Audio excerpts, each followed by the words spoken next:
Look at this, no notes, so you know it's going to be good. What's going on, everybody? It's your buddy, it's your pal Spaz Phoenix, the YWC Reality Check, and literally last week, beginning of this week, whenever it was, I came up here and I shared some thoughts with you guys about, you know, pro wrestling being back, and WWE is going to have crowds, NXT is going to have crowds, Impact is going to have crowds, AEW already has crowds because, you know, some little kids have to be first. It was all good, though. Slammiversary and Money in the Bank and coming out of the Thunderdome and all that sort of thing. So I should, coming off of the last SmackDown in the Thunderdome, I should be able to come up here and talk more positively, but no. No. Because they're treating, you know, Money in the Bank, they're treating SummerSlam as the replacement WrestleManias, because we couldn't have a full WrestleMania. And what happens after a big pay-per-view? What happens specifically after WrestleMania? As NXT fans, we say goodbye. We do a little mock in memoriam because, you know, our favorites are about to go die on the main roster. And that, it's something that comes to be expected. You know, typically somebody comes and they have their run, they get a title, they have that title for a while, they lose that title, they have one more rematch, go off to the main roster, and it's like they're out into the Badlands. It's, you know, death by exile type of thing. So I should be used to it, and, you know, we as NXT fans, yes, we are a small group, it's fine, should be used to it by now, and we should have seen it coming more towards SummerSlam. But bigger than SummerSlam, bigger than that big stadium show, is WWE getting fans back, and Fans Back starts next Friday. What's the big thing that's missing in WWE right now, especially on SmackDown, is the women's division. Partially because nobody looks strong, because everybody's been steamrolled by the Bianca Belair / Sasha Banks steamroller, and gee, I wonder why. But we got the news going into SmackDown, and this is basically, I'm going to be rambling about the SmackDown women's division, but really it does go forward for all my thoughts on anybody that goes up to main roster in the next little while, because we haven't seen what's going to go on Raw yet, on the last Raw Thunderdome show. But we know Bayley's injured. And I think that's kind of ironic because, of course, somebody that's wrestling knockoff Sasha Banks would get injured. It just goes, you know, ask Paige, she knows what it's all about. But bottom line is Bianca Belair is facing nobody at Money in the Bank now because Bayley got injured. Seriously, though, Bayley, one of the few small handful of people along with Asuka that brought us through the pandemic for the past 16 months or so, finally 1 week away from getting crowds back, and she gets injured. She's going to be out 9 months.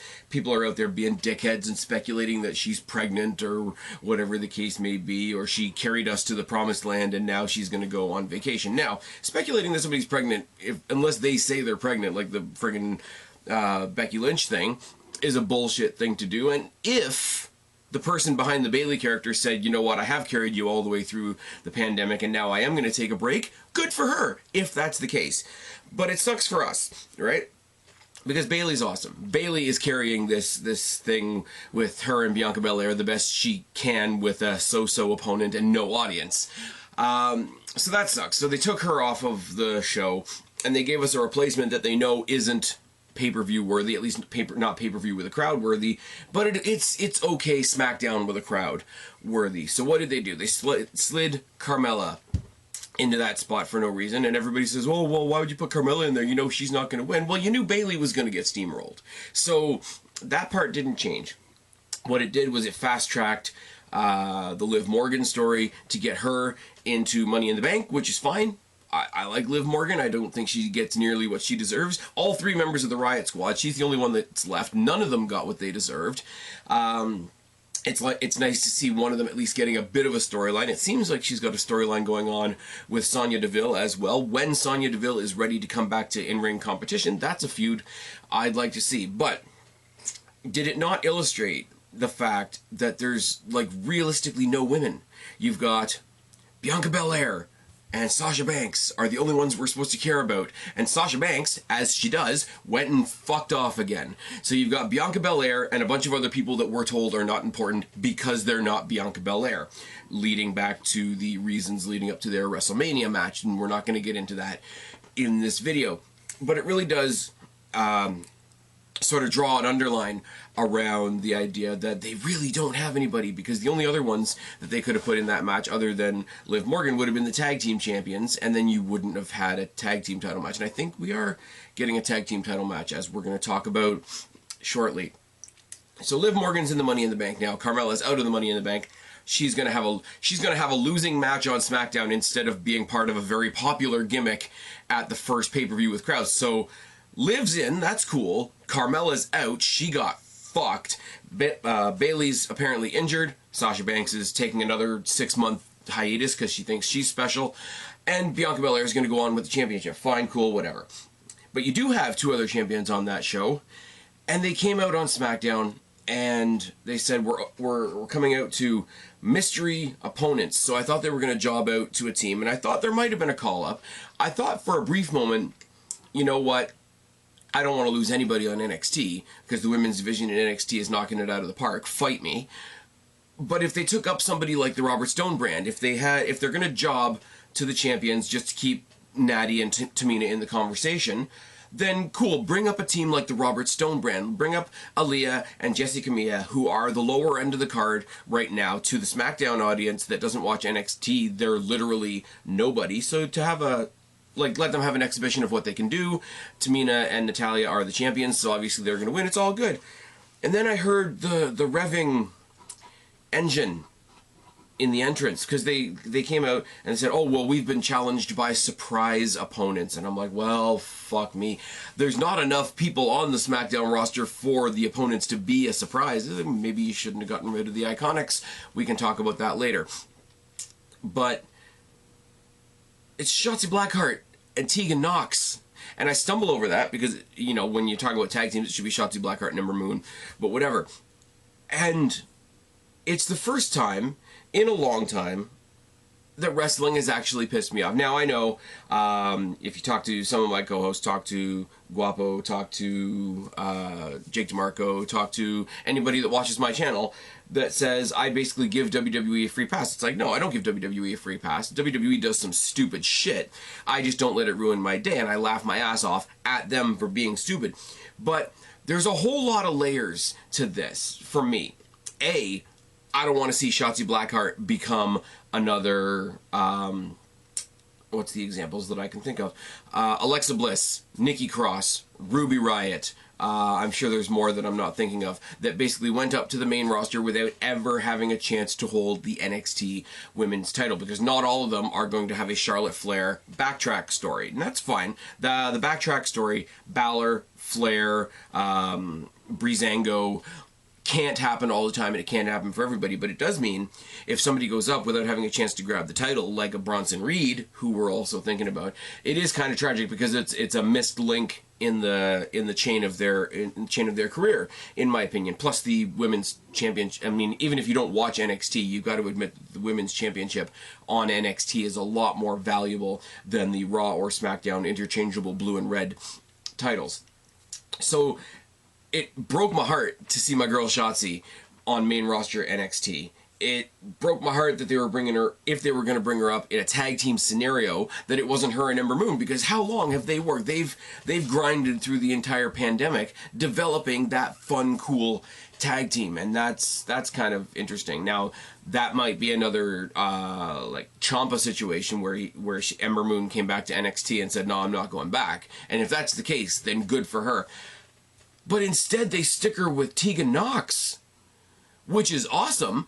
I love Tegan Nox, and I'm sure Tegan Nox and Shotzi Blackheart will be a hell of a team. They were a hell of a team in the match that we're talking about. But Tegan Nox, for the third time, just busted her ass to get back and make her re-debut at the Great American Bash, starting a thing with Candice LeRae. You know, third time's the charm. If her knee fucks up again, like, she's probably done.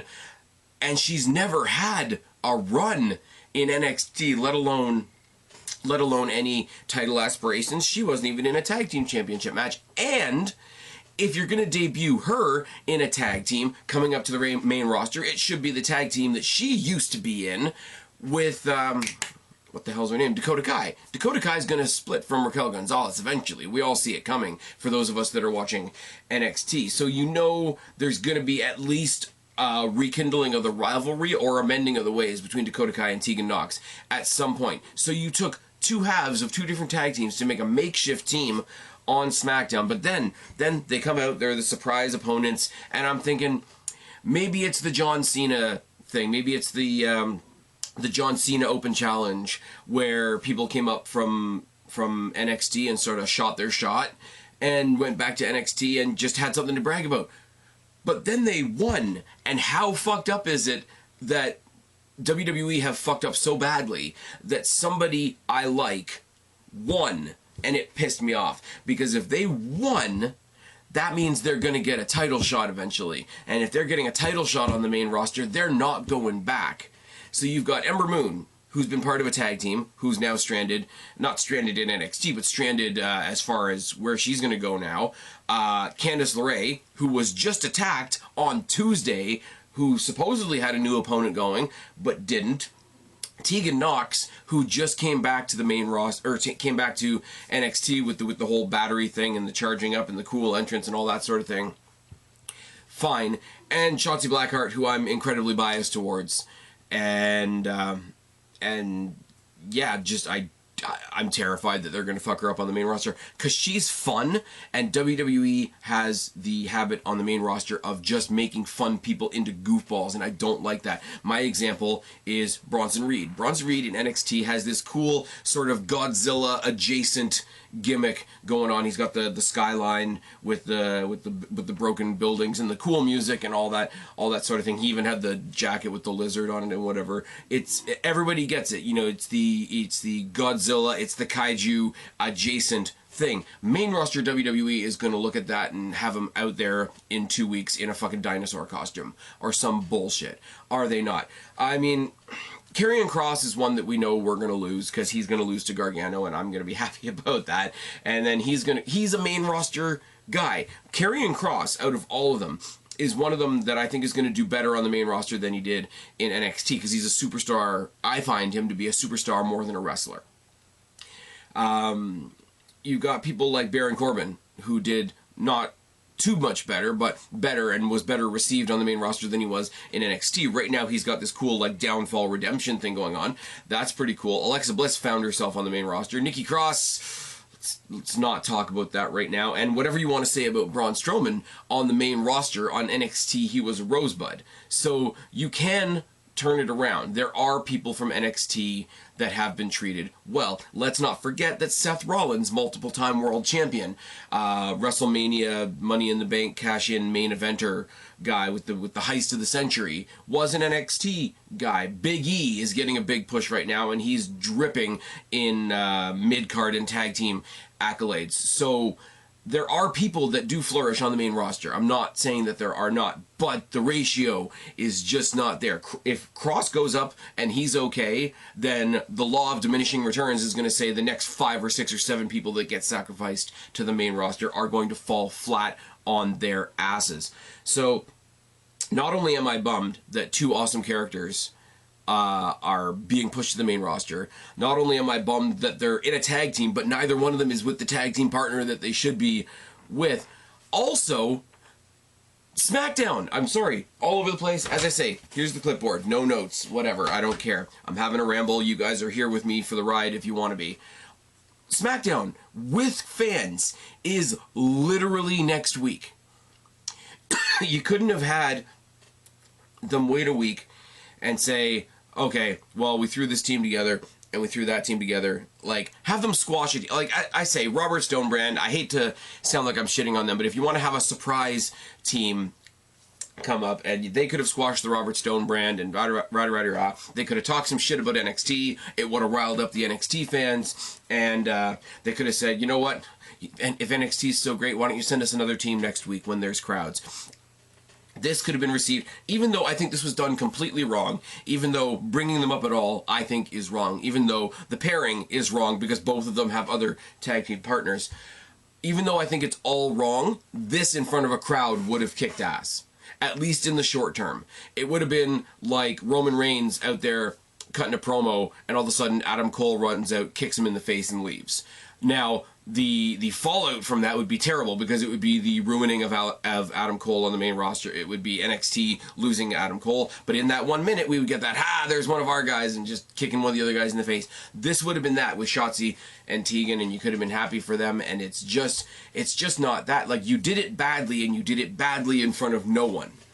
And that's such a piss off. And that, I know that their women's division is floundering right now. You just lost one of probably the best woman on SmackDown, on that SmackDown roster, to injury for 9 months. So you have to bring up some more cool people, because God knows Bianca Belair ain't doing it by herself.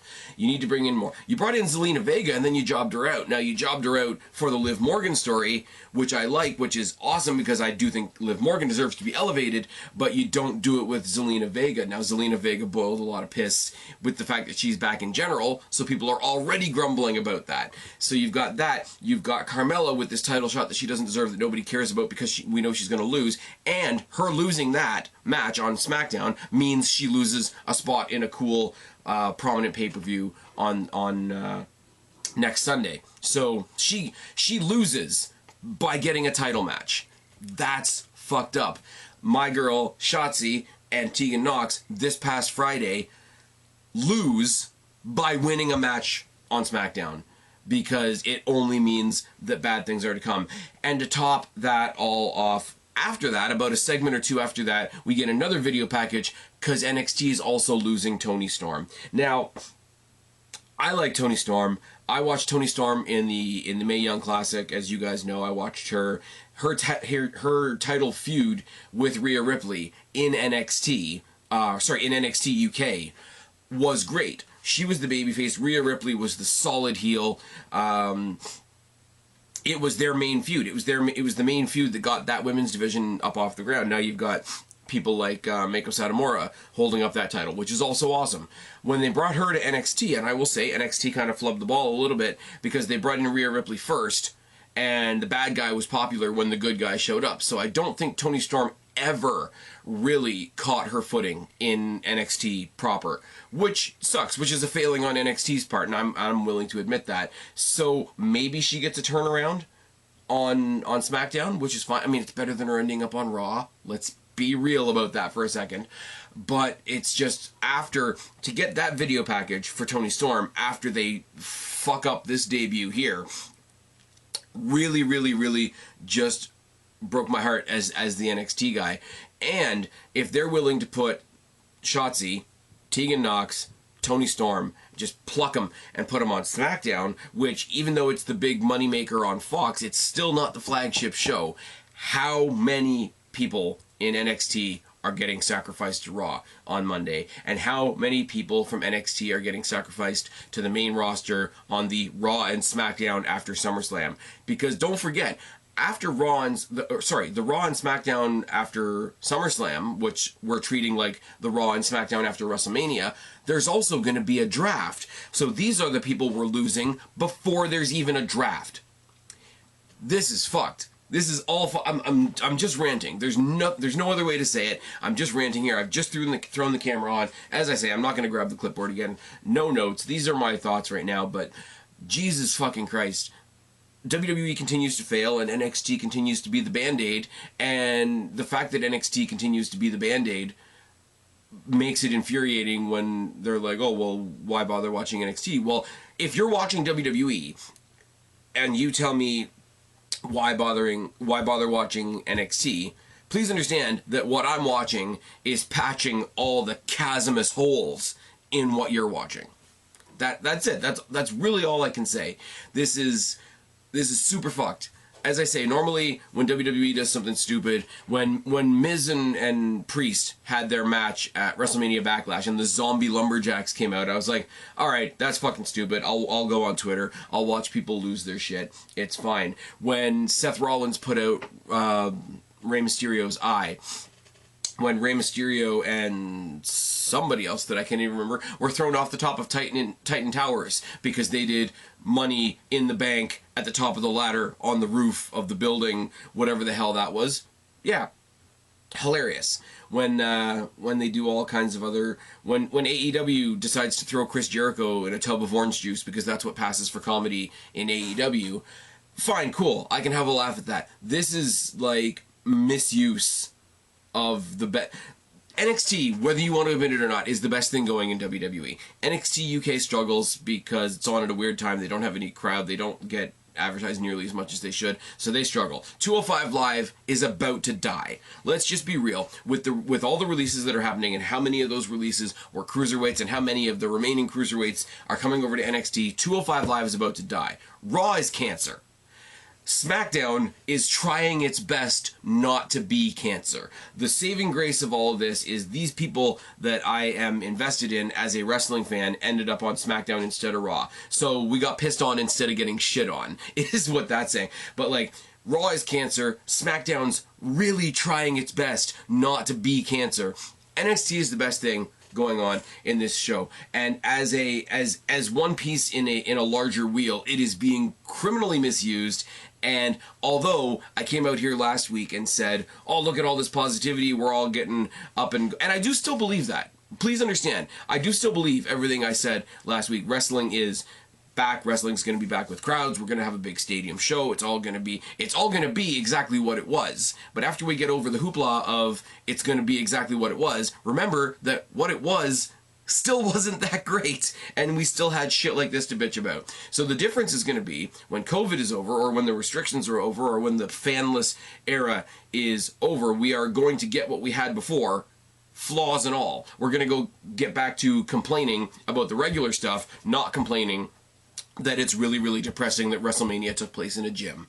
This, I don't even know what I'm going to call this video, but this is me having a rant, and if you've listened for this long, God bless you. Let me know in the box below. Let me know what you thought on SmackDown when Shotzi and and they did the name thing as well. You have to have one name when you come up from NXT, so now they're just Shotzi and Knox. Fuck off. Anyways, I've been Spaz, your YWC reality check. Subscribe up there, talk down there, start a conversation. Keep all these conversations going. Don't be a stranger. I'll talk to each and every last one of you later, but for right now, I am tagging out. Bye, guys.